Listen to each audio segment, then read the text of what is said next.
today in Rich in Relationship. We're going to talk about how to acquire true prosperity, emotional wealth. Material wealth is important. Material wealth equals survival, security, stability, comfort. Material success is icing on the cake of prosperity. Now, if you came from some place where you were really poor, material success might seem really important, but I'm here to tell you that it's the icing on the cake. Welcome to another episode of Rich in Relationship. I am your host, Rich Heller, and today we're going to talk about what we mean by a joyful and prosperous marriage, emotional prosperity, emotional wealth, or how to truly be rich in relationship. We have everything we thought we wanted. So why do I feel so empty in my marriage? Asks Angela. Look, material wealth is important. Material wealth equals survival, security, stability, comfort. In fact, we would argue that if you're not achieving the level of material wealth that it takes for you to feed your family and have clothes and have a roof over your head and put some money towards the future, it's going to be more challenging to develop emotional stability because the constant fear and concern about the future or even feeding your children now is going to get in the way. But studies show that once the family earns $50,000, $60,000, $70,000 in there, they didn't have enough money to put a roof over their head, to have a dishwasher, a washing machine, and a dryer, and a car, more importantly, a car. They now have enough money to clothe and feed their family. After a certain point, depending on what part of the country you live in, money stops making such a difference in terms of well-being. Well-being is just sort of general happiness. Well-being is where emotional wealth builds. So when we reach for more and more and more, because we live in a culture of more, better, different, sometimes we ignore emotional wealth. Emotional wealth is found in a shared vision. Emotional wealth is found in safety, caring conversation, trust, vulnerability, intimacy. And I'm not necessarily talking about physical intimacy. I'm talking about emotional intimacy, being emotionally comfortable with one another, comfortable with one another's differences. And these two things, they don't automatically go together. A 2022 Gallup poll shows that only 45% of married adults in households earning $100,000 plus describe their marriage as very happy, compared to 55% of households who earn under $75,000. Why is this? It might be that those households that are earning less than that $75,000 threshold, they're working together to provide what their family needs to hit that $75,000 threshold, to have that car, make sure their kids are clothed, make sure everyone's eating. They're working so hard together that there's more emotional cohesiveness. It might be. I don't know. We haven't done that study yet. Joe asks, we work so hard to get here, so why do I feel like we've lost us? We have the house, we have the car, we've lost us. Prosperity, as we explored in previous episodes, can mask disconnection. Prosperity can be addictive. I'm talking about financial prosperity here, not emotional prosperity. I'm going to change the way I use that word. Prosperity, we need to start using prosperity as a blanket word for our life experience. I am prosperous when I feel fulfilled. I am prosperous when my needs are met. I am prosperous when my positive expectations for my family are fulfilled. My expectation that my wife feels happy and satisfied, that her skills and talents are being used, as are mine, that my children are developing and growing into the most full and complete and participatory human beings possible, so that they also feel fulfilled and happy and purposeful. That's real prosperity. And if what comes along with it is a $500,000, $1 million, $2 million, $500 million house, whatever. That's icing on the cake of prosperity.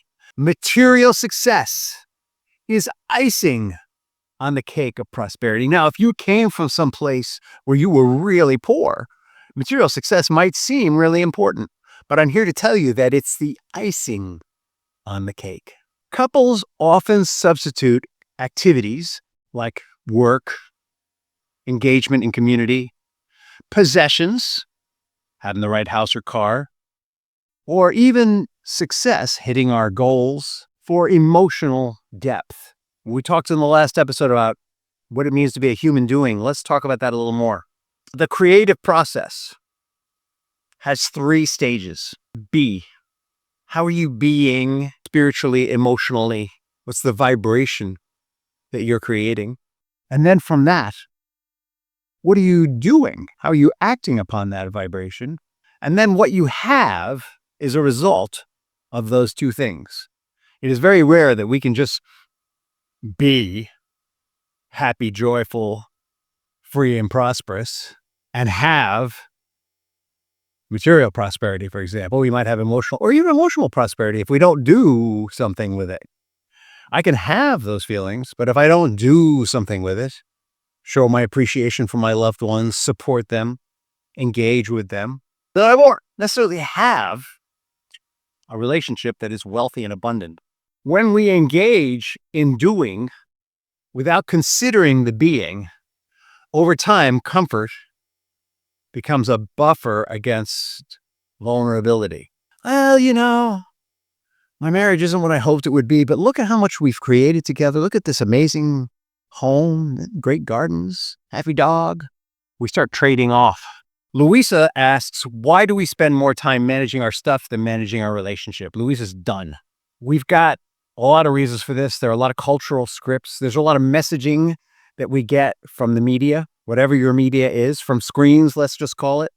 There's a lot of messaging that we're getting from screens about cultural wealth. And what we need to understand about screens, and I think we just finished a whole series on screens, is that screens are designed to hook us, to give us short-term satisfaction instead of long-term growth. Screens are designed to addict us and to keep our eyes on the screens instead of on projects that might be more important. Screens, for the most part, the groups that prepare what we consume and design it, for the most part, screens are about distraction from what's really important. We can use screens to advance our relationship, and go back in our podcast recently in the last month or 2 if you want to learn more about that. But most of us don't. Screens drive a lot of our desire to have more, better, different. We go on TikTok, Facebook, etc. You've all heard this rant before. I'm not going to go deep with it. And unconsciously, it plants seeds of, why aren't I doing that? We start comparing how we feel about ourselves and our lives and our marriage to what we are presented with on social media. And we think that if we have a jet ski or whatever, that we'll have what we feel like we're missing. But I just told you that's not how it works. It isn't do and get, or get and have. It's be. First, we need to be emotionally engaged to have that kind of life. Sometimes we just get stuck being busy. We're trying so hard to get the stuff, or to shape the life, or be able to present our life to others as successful, that we don't think about the being part. We're just doing. The Journal of Family Psychology in 2019 did a study that shows that couples in high-income brackets report more stress around time, work-life balance, and parenting pressures than those in lower income groups.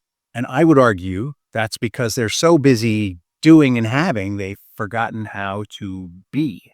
Doesn't financial security guarantee a good marriage? Asks Rick from Tennessee. Financial stability removes stress in terms of survival. It may even provide status socially, but it does not build intimacy and emotional wealth. Emotional prosperity starts with intention. By the way, I should have renamed this the lesson on how to be rich in relationship. It starts with intention. We set an intention that we want to have a richer, more fuller marriage, a partnership. 7 years ago, 8 years ago, I went to a major life change, sold my business, leaned into my social work education and my master's in social work and started working with people. Actually, I started with working with people with divorce and then quickly got into couples work. And part of that switch was that I wanted my wife and I had a beautiful house and beautiful car. We were living this life. We presented well to others. They thought we were very successful. A lot of accolades for us. Our children seemed to be well-adjusted at the time and healthy. But I realized that we weren't really communicating about our feelings very much. I realized that we weren't emotionally on the same page. And even though we could have gone on like that, I set the intention that we would have an intimate, more close relationship. Really unusual for the man to do that. I went through a major spiritual life upheaval that changed my perspective on this completely. And I can say that 8 years later, having started with that intention, we now have a richer, more emotionally deep, vulnerable relationship. And part of what happened as a result of that intention is we did some role transformation. And part of what happened there was I was honest with my wife. She said to me, one day she said to me, "Do you really believe that our marriage wasn't as good as it wasn't good?" I said, "No, honey, it wasn't good. It wasn't going anywhere. I felt like we could go deeper." I said to her, "I feel like a relationship that is always growing in vulnerability and intimacy is a relationship that can never fail." And she did not argue with me on that point and has worked with me on it ever since. We set the intention together. It started with me, but probably about a year later, we got in it together and we worked on our presence. We worked on our vulnerability. We started having date night. We started working in every month or two, new habits that would bring us more on the same page. And when we would come up with disagreements, instead of getting stuck in you're right and I'm wrong, we would honor each other's disagreements and put them on the shelf for a while. We have some disagreements about the far future that we're still working through. But every day we seem to grow closer together on what the answer is going to be to that. We've become more vulnerable and shared growth together. Rich marriages share balance in external provision and internal connection. All right, we both work on the external provision and we both work on the internal connection. Rowena says, how do we stay close? Well, also chasing our goals. And this is a great question. It's a question we've been working on for years. Before I go to my list, let me tell you some things that worked. Here are the obvious things. The obvious things are schedule relationship rituals. Well, on the same level that you would schedule financial planning. Some of you need to schedule financial planning. I would actually say, make sure that you have start with this. Make sure that you have a shared understanding of the family finances, that you both understand fully what your immediate costs are and where you're putting your money for the future. If you're not putting away money for the future, that's a conversation starter, let me tell you. Make sure that you understand your immediate logistics of living, whether it be taking out the garbage or paying the bills or dropping off the kids or changing diapers, and make sure that you've equally assigned responsibilities, and there are tools for that we can recommend to you. Make sure you have date night. Make sure that you start your day and end your day together as much as possible. And if one of you is overseas or in another state, make sure you check in on the phone or by video. Align your spending plan so that you are spending money together and so that you each have individual money. Remember that healthy relationships support individuals in individual development and allow individuals the opportunity to make mistakes, whether it be emotional or financial. Share leadership lanes. Make sure that you honor each other's veto power. And if you feel like your partner is vetoing something that you think is absolutely vital, ask yourself, is this a decision that has to be made today? Or could it wait a day or a week and see how they feel in a day or a week?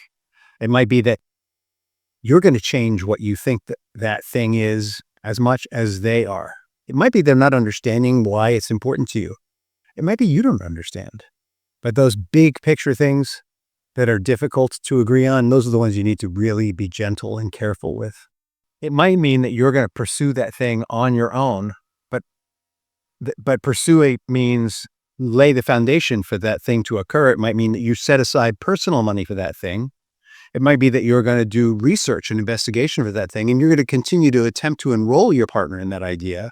But until there's an opportunity to actually manifest this thing, whatever it is that you disagree on, it really isn't worth being a deal breaker. Push comes to shove when the actual opportunity comes up. So you can prepare for and research for and negotiate all the way to when there's actually a live or die choice regarding that thing, decision, whatever it is. Research shows that couples who spend more on experiences versus possessions report greater long-term marital satisfaction. So what that means is start planning your experiences. Start planning your vacations that you want to take. Make sure you're taking vacations separate from the kids, even if it's just an overnight somewhere or maybe a weekend somewhere if you can. Make sure that you're building experiences with your partner, with your children. And here's the thing I was going to lean into earlier. It also is going to mean, since you're supporting each other as individuals and you're developing common ground as a couple, that you might want to go to some of their events that you're not really interested in. I'm going to a business group of my wife's that next week, that years ago, when she brought it up with me, I had zero interest in it. But I started going with her because I was desperate to have time with her. And so I asked if I could come. And I attended with her. And over time, I acquired a taste. I actually developed friends within her business group. And so it became not just a way to support her and her business, but also a way to reconnect with friends. It also became very educational for me. I found out that within her business group, there were lessons that I could apply to my own life. And because it was her event, I had complete permission to check out and go to the pool if I wanted to. The idea was that I wanted to spend more time with her. She was very busy, and this was the only way I could spend that kind of time with her. And then as she started to enjoy spending time with me within her busyness, and as she developed the intention for growing the relationship after I did, we started planning time, just the two of us, without it being a business trip. So sometimes one of you is going to take the lead on this, and you're going to demonstrate your intention by going someplace that you wouldn't normally go, but you get to be with them. And by being with them and demonstrating that you can appreciate their interest and support them in their interest, they will, over time, make space to just be with you if that is their intention. They will adopt your intention. So what does it mean to be rich in real life? Asks Mitch. Let me do that again. So what does it mean to be rich in relationship and life? Asks Mitch from Westchester. Couples thrive when emotional and financial wealth rise together. Joy, as opposed to happiness, joy might be what those people in the $75,000 and under households are experiencing. Joy is when we're meeting challenges. We're not having our ideal situation. We're really challenged, but we're challenged together. And we know we're working through it to get to a better place. We know that we are climbing on that rough terrain so we can get to the top of the mountain together. And there's a joy in doing the hard work together. You know what it's like? It's like those jobs that you don't like doing, but you have to do if you want to have a certain result. For me, it was scrubbing pots. Eventually, there's a joy in scrubbing a pot really well. You may not love scrubbing pots. It may not feel like the most creative thing in the world. This is my thing, scrubbing pots. But after a while, there's a joy in knowing that there's mastery of scrubbing pots so that they're shiny and as new as possible when you're done. There's a joy in setting it aside and saying, I did that. I did something that I don't really love. I love the result. I love my application of my own will. I may not love the job itself, but I love the aspects of it that create this result. That is joy. Happiness would be like, doing something that is just total fun, not pot washing. A truly prosperous marriage, a marriage that is rich in relationship, is actually a combination of things. It's a combination of financial security. And please note that some people can earn billions of dollars and not feel financially secure. That's because they're doing rather than being first. Also, intimacy. Also, provision, which can be taking what you have and making more of it. And the joy of that process. It's not about surviving in comfort. It's about thriving and flourishing in the richness of your personal connection beyond what you ever expected, beyond what your parents have demonstrated. If you're liking what you're hearing here on Rich in Relationship, please subscribe, let other people know about it, share the joy of living a prosperous life that is rich in relationship. And in the meantime, have a wonderful day and an awesome tomorrow.